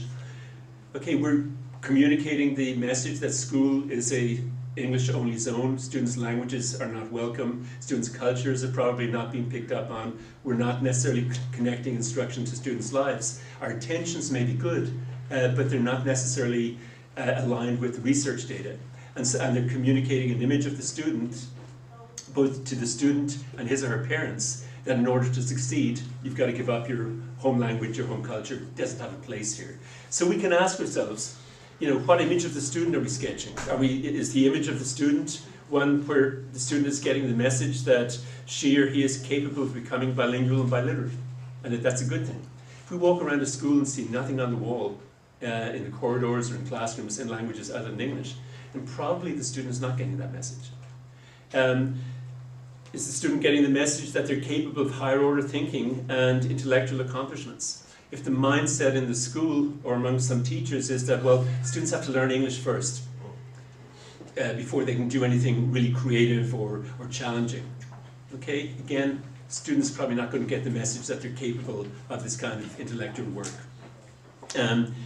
Goes on, capable of creative and imaginative thinking, like writing dual language stories, illustrating these stories, capable of creating literature and art, capable of generating new knowledge, capable of thinking about and finding solutions to social issues, Like, these are questions that I think if we could answer affirmatively to all of these, we would have a school where any parent would want to send their kids. And these are the kinds of instructional approaches that I think all students can benefit from, and all students deserve, and particularly students who may be experiencing economic challenges in their homes, who may not have the advantages that some of our children have had. So, just to wrap up, the major points that I've tried to make is that there's a limited number of instructional strategies that we can focus on. There's 6 written down here that cut across these 3 categories of students in terms of addressing some of the things that are operating to create challenges for the students. There's scaffolding comprehension and production of language, reinforcing academic language across the curriculum, engaging students' multilingual repertoires, maximizing literacy engagement, connect with students' lives and the knowledge, culture, and language of their communities, affirm students' identities by enabling them to use their language and literacy skills to carry out powerful intellectual and creative academic work. This is not a huge list, and obviously it's much more complicated than might appear. But these are entry points for talking about what we might do, for looking at where we are right now as a school community, asking ourselves where we want to be, where we want to go, and then how do we move in that direction. And so good luck in bringing this discussion to your schools, and it's a lot easier, obviously, for me to stand up here and talk about it than it is to put it into practice. But I think this is one of the aspects of this. It comes back to the notion of empowerment. And that's a buzzword that's used in all kinds of awful ways by the business community and corporate sector, but I think it's important to hang on to it because it's an important word. And I define empowerment as the collaborative creation of power. And when you look at the examples that I've given, the examples of Cassandra, the examples of that Indigenous art project, power was being created in the interactions between the teacher and students. And it wasn't just the students who were gaining a sense of power, of being able to do more. It was the teachers themselves who saw what their work can do. If you look at the practice of Lisa Leone or Robin Prasad that I mentioned, these are empowering practices because they are generating power for students, but also for teachers. And so I think everybody gains if we move in this direction. So we have a few minutes for questions and some discussion. Okay, thanks.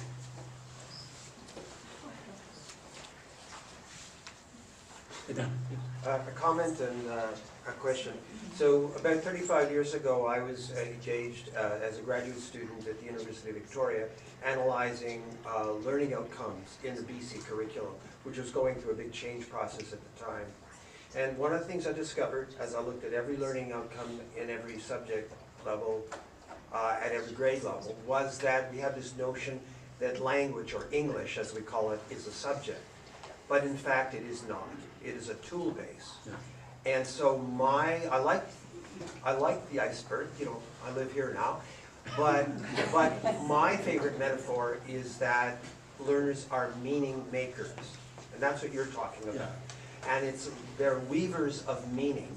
And the weft and the warp of the weave are language as a tool and personally relevant experience as the subject. Because until we apply language, it's just tools sitting in a toolbox. And the more artificial the learning context is, the more useless it becomes, yeah. Right? Yeah. So that's the real challenge. The other thing that I think about is English is, in many senses, a powerful language because it's been focused to a fine point. It is, in a sense, a broken language because we don't talk to people using the subjunctive.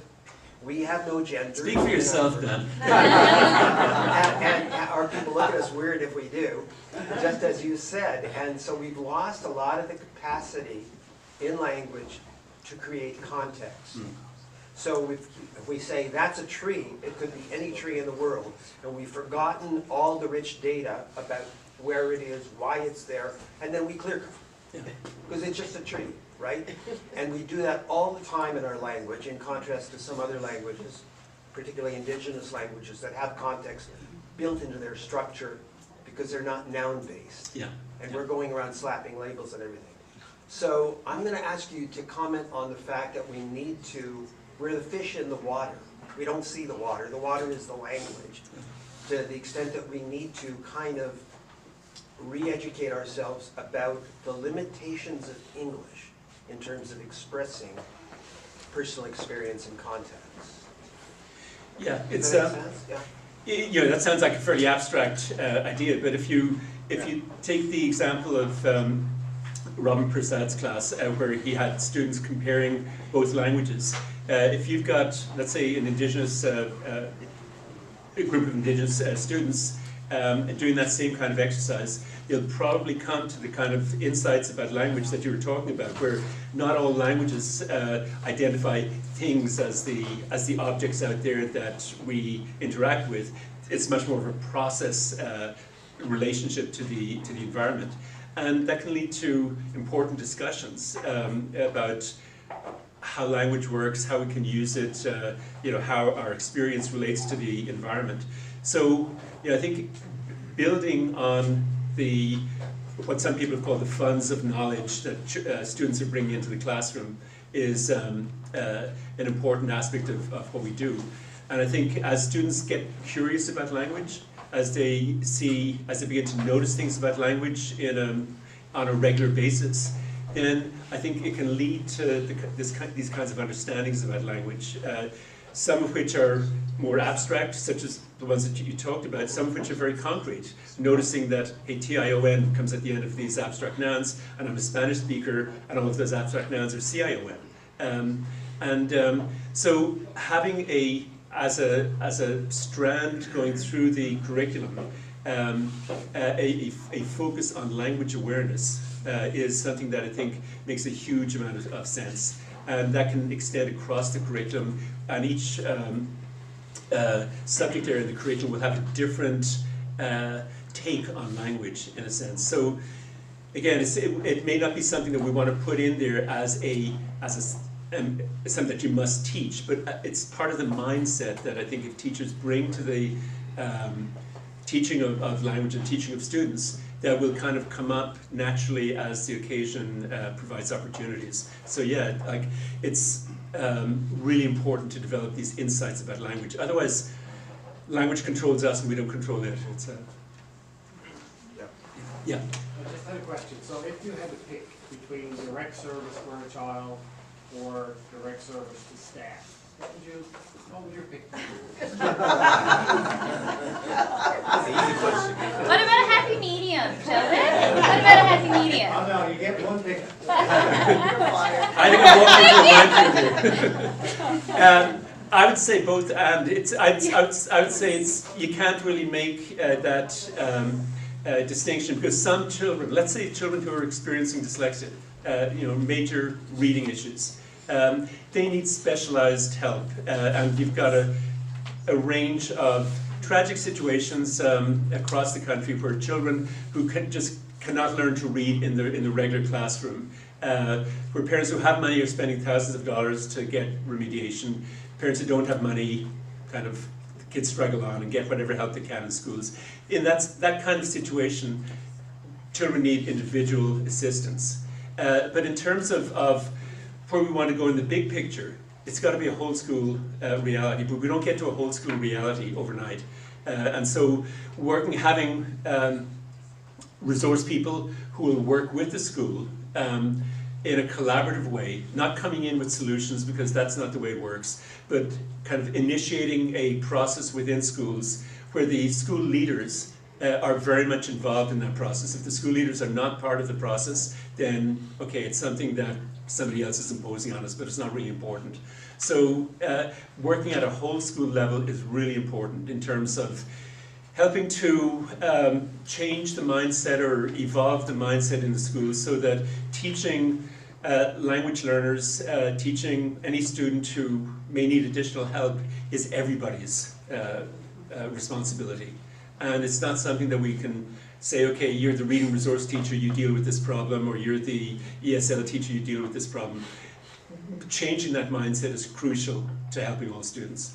And so if you take the example from mathematics that I just showed, where the teacher carried out a survey using real, or had students carry out a survey focusing on things that were relevant to them. In this case, it was the languages that they spoke. Any number of other topics might be used that could connect students with the reality and show them that math is not just a school subject. Math opens up insights, math changes our perception of the world, math can be used for ill as well as good, as we know, with all kinds of disinformation and how statistics are used. So kind of working towards an integrated curriculum where teachers are talking to each other rather than kind of locked into just teaching subjects in isolation is going to make a huge difference. And that means teaching the whole child. You know, that sounds like a kind of a trite thing to say at this point, but it's really true. If we are communicating to children that you leave your interests, your languages, your cultures outside of the school, at the schoolhouse door, they don't have a place here. That's not teaching the whole child, and the whole child will not engage with learning. And so working at the whole school level is really important, but that doesn't mean that we, when we make a judgment that some children need individualized support, that we find ways to make that available to them. I hope I managed to fudge that sufficiently.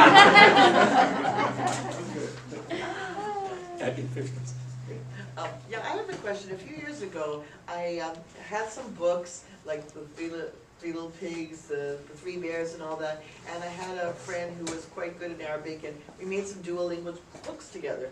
And so I wanted to give it to my Arabic-speaking parents who could read, and my friend said, it's not in our culture. Like this bedtime stories and this reading with their kids, that's not what we do. Yeah. That's for the school to teach our child reading. So how do we cross that bridge too?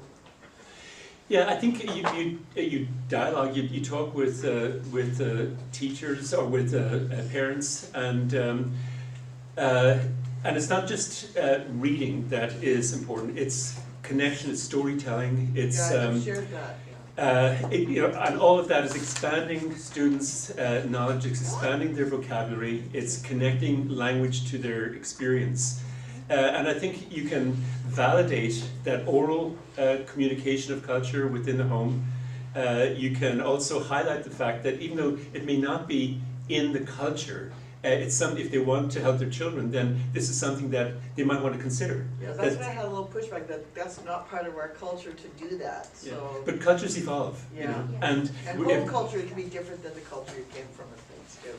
Yeah, and again, looking for stories that have been written or translated into, let's say, Arabic, and seeing if we can get access to them in the school, or working with community resource people within the culture to see what kind of children's books are used. Yeah, because probably the Three Little Pigs wasn't the best choice. I'm just kidding on that one anyway.